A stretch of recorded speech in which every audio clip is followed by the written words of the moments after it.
Hi guys, Dave's here.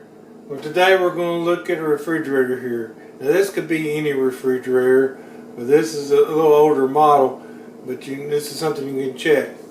The refrigerator side is getting too warm. It's about 45 degrees. I've got it on the coldest setting.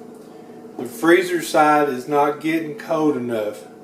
So I've actually had to move some of the stuff from the refrigerator side to the freezer side to keep it cold. Like I said, it's not freezing.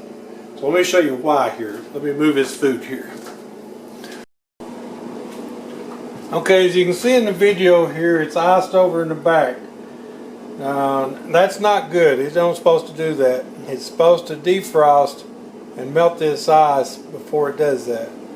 So that tells me the heaters probably went bad. It could be the defrost timer, but I'm thinking it's the heater. Okay, if you can, take your refrigerator outside so it can defrost. If not, do like I do here and put you some towels down around it to catch the water and everything. So I'm going to let this set overnight here. It's probably going to take a while to defrost. Okay guys, it was hard to film inside while I was replacing it. I did take a picture and I will show you down where they go and everything. All you're going to need is a Phillips screwdriver and a 1/4 inch nut driver for the bottom. Then that panel down comes out and everything. Now, all refrigerators might be a little different here and everything. But you might have to look up your specific model. But this is what we're replacing here. These are the heaters. And I want to show you the one I replaced here. This one is bad. This one is the culprit. It was down on the bottom and everything. So and this one might down be bad too. It's got some spots in it. But this is what they're on.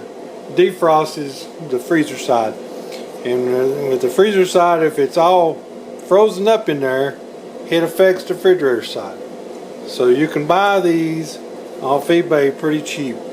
You can look up the number on another website to find out the part number.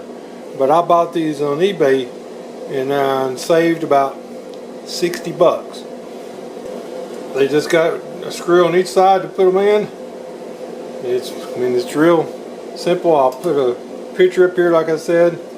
And now my refrigerator is working perfect. I hope this helps someone. And as always, thanks for watching guys.